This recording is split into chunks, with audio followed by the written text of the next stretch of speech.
esam rudeni iestādījuši, pienāca ir pavasars, mēs esam viņu piegriezuši 8. martā. Un ļoti gribās jau te martā skriet un mēslot. Bet mēslošanu mēs atliekam tikai uz to laiku, kad augsne ir sasilusi. Ir dažādi šie te zinātniskie kritēriji.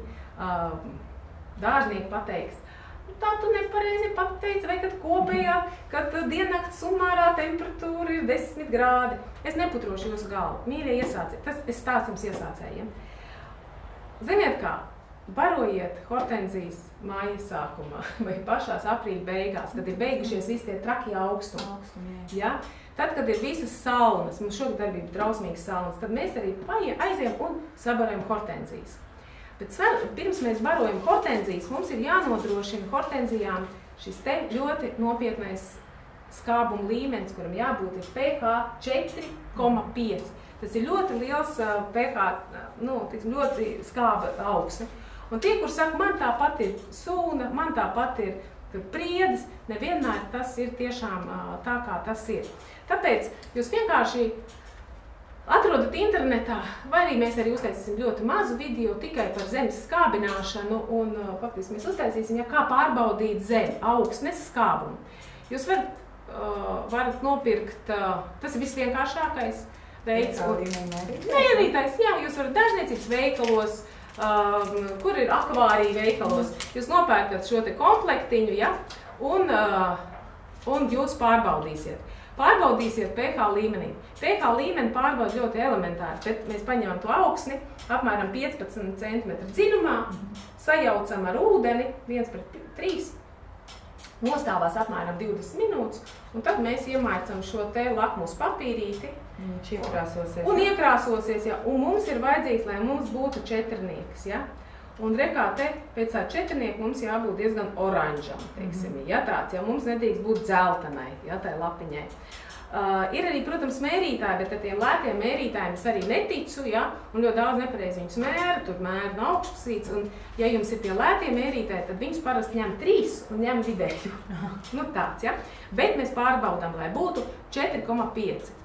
Par zemes augsnes skābināšanu arī man ir video, kurā es stāstu, ka skābināt augsni var ar citronu skābi.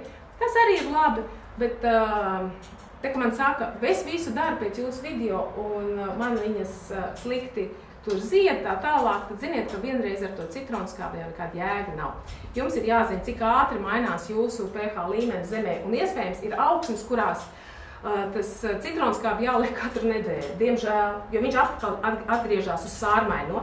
Es nezināju, ko ieteikt visu laiku, kādā veidā skābināt. To skābina ar sēru, ja, ir ļoti daudz idejas kā ar sēru. Daudzi skābina regulāri ar maizes ieraugu. Nu, dabīgā veidā. Cik bieži to var darīt? Tur visu laiku jābūt skābam. Viņam jābūt skābam. Jā. Vēl skarainā hortenzija kaut kā dzīvos arī pH 5, bet pieņemsim platlapa hortenzija nemetīs ziedus. Ja? Ļoti daudz šķirnes nemetīs ziedus. Tā pati princese Diāna, kuri saka, man viņu nezied. Tur pH līmenis noteikti nepareizi. Man blakus zied, reka citam tap, es tā kopu, tā.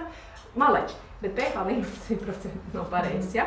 Lūk, tātad, un tad es vēl atradu šeit šobrīd Depiņā, man šī firma ar vien vairāk sāk iepatikties tas MKDS, un šeit ir augsnes paskābinātājs. Es viņu neesmu izlietojusi, bet zinot, ka viņi tie produkti nekād vai nav lēti un labi.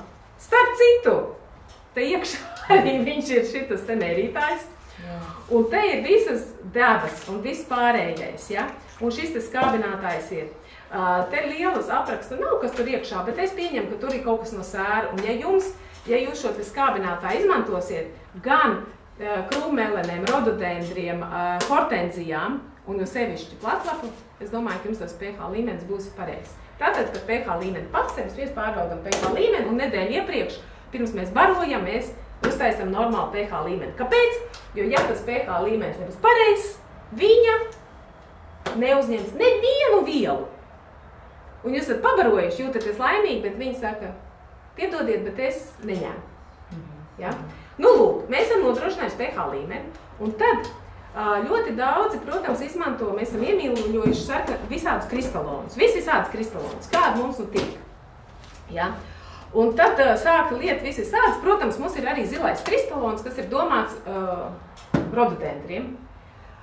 Bet atceramies, ka to, ja mēs pavasarī uzliejam violeto kristalonu rododendram, vai hortenzijai uzpūšam, to mēs darām caur lapām, mēs pūšam, jā, caur lapiņām, tur visa instrukcija ir, kā to darīt, tad viņi strādā tikai 2 nedēļas. Un mums ik pēc 2 nedēļām būs jāatkārto līdz pat Jāņiem. Ja mums šāda te iekša nav to darīt visu laiku, ja, tad mēs ko darām? Mēs saskābinām zemi, mēs saskābinām, nopērkam dārgu minerālu mēslojumu, universālo minerālu mēslojumu, kas ir domāts uz 6 mēnešiem. Viņš ir reāli dārgs, viņš ir 5 reizes dārgāks nekā vispārējie, kas strādā uz mēnesi un 2. Viņš izskatās tā, ka viņš ir tāds, ka visi granuliņās, un viņš tā lēnām no sākuma slāpeklītes sāk strādāt, pēc tam fosfors, pēc tam kālijs un visvisādi. Viņš ir tāds ļoti sagranulēts. Mēs viņu iestrādājam zemē. Un principā, ja mēs esam ielikuši zemē šo te universālo mēslojumu un pH līmenis ir pareizs, tad hortenzija izies visas stadijas. Būs pietiekami daudz lapojums, pēc tam pietiekami daudz fosforu, lai izveidotu ziedu, un pietiekami daudz kāliju un magnītu, lai pēc tam to ziedu atplaucinātu un izdarītu vispārējo. Savukārt, ja vasara ir ļoti lietaina, tad mums, protams, viņi izskalojās.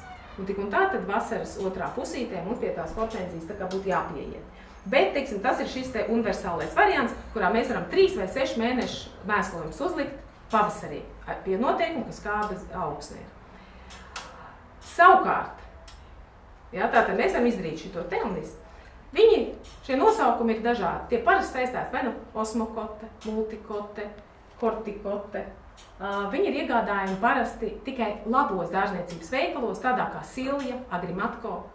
Depo arī sāk kaut ko tādu līdzīgu tirgot, bet maz, jo tas ir ļoti dārgs, bet ļoti labs materiāls. Mēs pavasarī noteikti izmantojam arī regrīneru.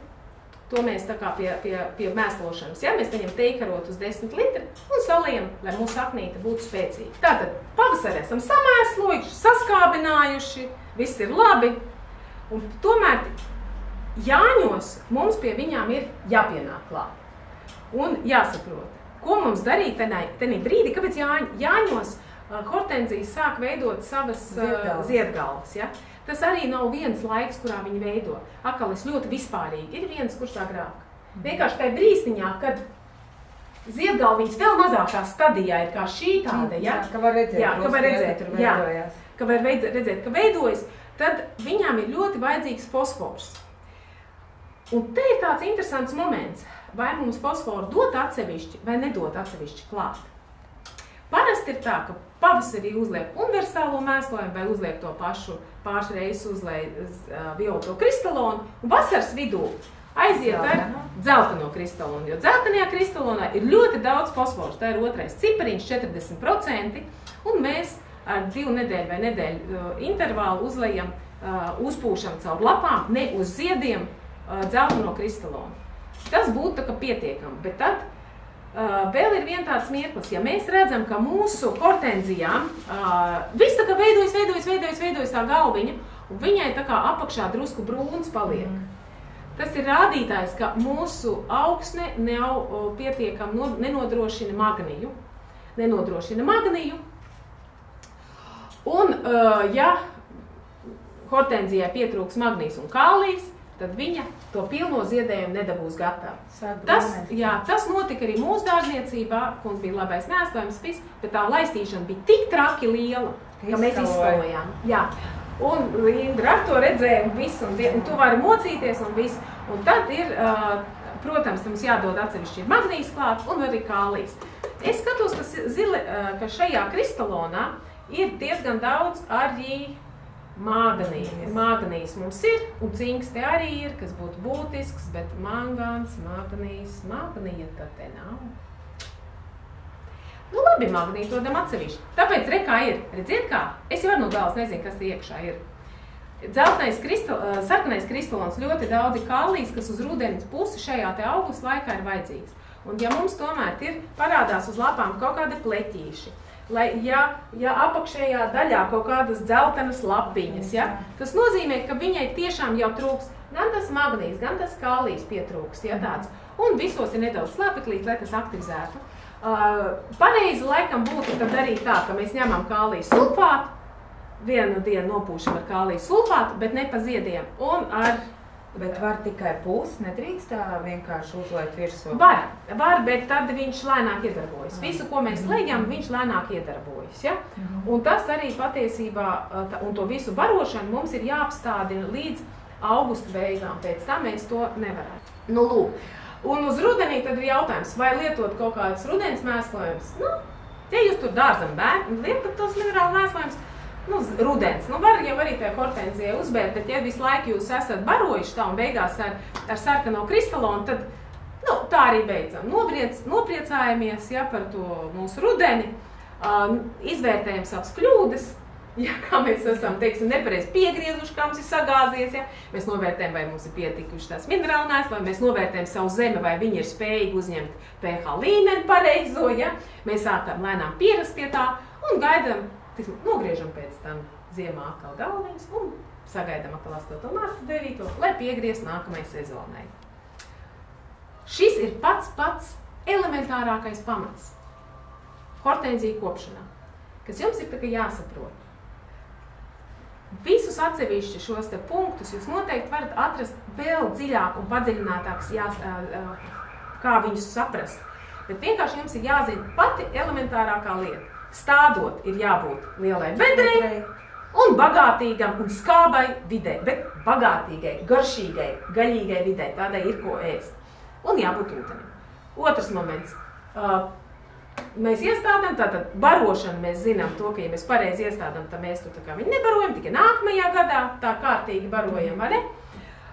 Bet piegriešana mums ir nevis rudenī, bet pavasarī. Rudenī ātrāk, jo labāk. Jā, jo zemāk piegriež, jo lielāks būs ziedgals un jo agrāk, jo ātrāk ziedēs. Un trešais moments ir piebarošana. Pavasarī mums ļoti nozīmīgi ir, un vispār visu sezonu nozīmīgi ir noturēt šo te pH līmeni 4,5, nu knāpi 5 varētu, ja, teiksim tā, tas ir labāk. Pavasarī mums vajag iedot spēku lapām, tas ir vairāk slāpeklīti. Vasaras vidū mums vajag iedot spēku ziedam, tas ir fosfors, un magnijam arī jābūt pietiekam, un uz vasaras otru pusi, lai nobriedinātu, ir vajadzīgs kālijs un fosfors, man to izsamās, un drusku slāpeklīt, lai to aktivizētu. Tas arī visa ir šīta loģika. Par to visu dziļāk mums vēl ir tie video. Tā kā, ja ir kādi jautājumi šobrīd, lūdzu, jūs varat rakstīt komentāros, bet vēl labāk, ja jūs atsūtat varbūt pat uz WhatsApp, man ir vieglāk izanalizēt to visu un varbūt kaut ko uztaisīt kādu jaunu video, tieši atbildot uz jūsu jautājumu. Un atceries, ka mēs esam ne tikai dārzniecība, bet mēs labprāt dalamies ar savu informāciju, un ja tev viss tā galva pilna ir, tad noteikti piesako mūsu dārzniecības Instagramai, un tad tu redzēsi, ka mēs esam neviena dārzniecība, ka mums ir tie foršie produktiņi tādi kā ļoti īpaši koncentrēta sula, tā ir plūškoku sula, tā nav sula, tas ir tiešām brīnums. Jā, tas ir koncentrēts bez cukura, tiešām brīnums, un tuvojas rudens, un to vajadzētu izmantot. Tas ir viens, mums gaidām vēl vienu produktu, tas ir pārsteigums visiem ar taukaidu aku, jā? Visiem tiem, kuriem mums tagad ir kāds problēmas. Un atceries, mēs esam šeit kabrioletā, mūsu oranžērija kabriolets, kurā mēs labprāt gribam redzēt arī tevi svinēt tavus svētkus. Un piesako gan dārzniecības Instagramam, gan mums ir atsevišķi arī kabrioletā.